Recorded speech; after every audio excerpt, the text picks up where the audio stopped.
E o que vai acontecer com aquelas pessoas que não ouviram o evangelho, pessoas que não têm acesso ao evangelho? Serão condenadas? Serão salvas? Como é que vai ficar? Alguém perguntou isso para o pastor Tassos, e aí o que aconteceu? Ele respondeu que Deus se revela por meio da sua natureza. Já o pastor Rodrigo Mussolini respondeu o seguinte, que para alcançar esse povo é necessária a pregação do evangelho, que é a via pelo qual Deus estabeleceu. Isso é verdade? Nós vamos ver isso no vídeo de hoje. Mas se você ainda não é inscrito, aproveita, se inscreve, ajuda esse canal a alavancar novamente, que ele está quase parando. E nós vamos falar sobre isso e eu queria que você não saísse daí não, tá bom? Já deixa o seu comentário a respeito da sua opinião. O que você acha? Bom, no que se refere à pregação do evangelho, Deus não tem só uma via, a chamada pregação direta, que é essa por meio da transmissão oral.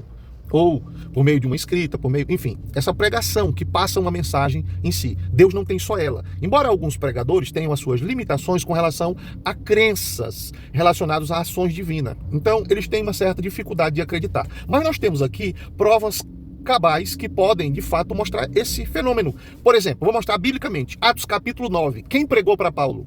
Existia uma igreja poderosa, pregadores extraordinariamente usados por Deus, mas quem pregou para Paulo? Aí, claro que tem uma justificativa, mas não foi a pregação direta de um apóstolo, de um discípulo, de um membro da igreja que alcançou Paulo. Quem pregou para Paulo? O próprio Cristo. E esse fenômeno, como alguns tentam interpretar, não, isso é coisa do primeiro século, lá, só naquele tempo. Porque, assim, Deus queria fazer algo e tinha um propósito, como se hoje não houvesse mais propósito da parte de Deus e não houvesse mais ações da parte de Deus. E nós estamos enganados se pensarmos assim. Por quê? Olha essa matéria aqui, ó. Muçulmanos se convertendo por terem sonhos, revelações com Jesus. Olha aqui de novo, ó. Muçulmanos se convertendo. Olha outro. E se eu fosse pegar, o vídeo ia se estender só nisso. São centenas e milhares de muçulmanos se convertendo sem a pregação direta. E agora? O que a gente faz? Vamos anular a pregação? De modo nenhum.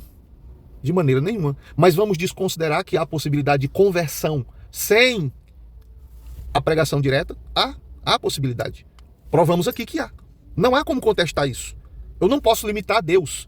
Eu não consegui. E é uma coisa, agora eu dizer que Deus não vai usar os meios dele para fazer, é outra. Eu não tenho autonomia, autoridade, eu não tenho poder, não tenho ciência para tentar fazer isso. Deus é Deus. E ele tem as suas diversas maneiras de atuar. Aqui mesmo no Brasil teve um caso de um missionário que chegou numa aldeia e ele foi evangelizar essa aldeia. E ele ficou encucado. Um dia acordou pela madrugada e viu o índio na beira do rio, 3 da manhã. E aí o índio repetia aquele comportamento toda manhã, às 3 o índio estava na beira do rio. E um dia ele questionou esse índio por que aquilo estava acontecendo. E o índio disse que ele estava conversando com Jesus e explicou quem era Jesus. Alguém que tinha furo nas mãos, alguém que tinha passado por um processo de crucificação e tal. E o cara recebeu a instrução do índio, quem era Jesus. E o índio tinha uma vida de oração piedosa, fervorosa, dedicada, todas as 3 da manhã o índio estava lá. E o próprio missionário falou com a boca dele, que ele ficou assim, impactado em saber que o índio conhecia o Jesus que ele ia apresentar. Porque, em determinado momento, Jesus se revelou para esse índio. E foi o que mais impressionou o missionário, saber que o índio tinha tido uma revelação de Jesus. Ou seja, o trabalho do missionário foi adiantado por Jesus. Depois ele só fez os processos burocráticos dentro da aldeia, estabelecendo isso e aquilo, e não precisou mais fazer aquele trabalho árduo missionário. Por quê? Jesus já tinha chegado naquele lugar e evangelizado aquele índio. Então, assim, nós precisamos estar atentos para certas coisas. A gente não pode simplesmente falar como se Deus não tivesse como agir. Pelo amor de Deus, me ajuda aí. Tá? Com relação às pessoas que se recusam a essa revelação, que resistem a essa revelação. Isso é possível? Sim. O apóstolo Paulo, escrevendo aos Romanos, no capítulo 2, verso 12, ele diz que aqueles que sem lei pecaram, sem lei perecerão. Ou seja, o modo pelo qual Deus vai julgar as pessoas que rejeitaram as revelações de Deus será diferente daqueles que ele vai julgar que tiveram acesso à revelação, tiveram acesso à informação, à lei. Então, assim, eu não posso limitar Deus nem você, então a gente tem que aceitar como Deus opera, como Deus age, e ele é bom e maravilhoso. Nós só temos que fazer nossa parte. Eu fui chamado para pregar, você foi chamado para pregar, então faça a sua parte, tá? Só não precisa dizer que Deus não age assim, por favor, tá? Deus é ele.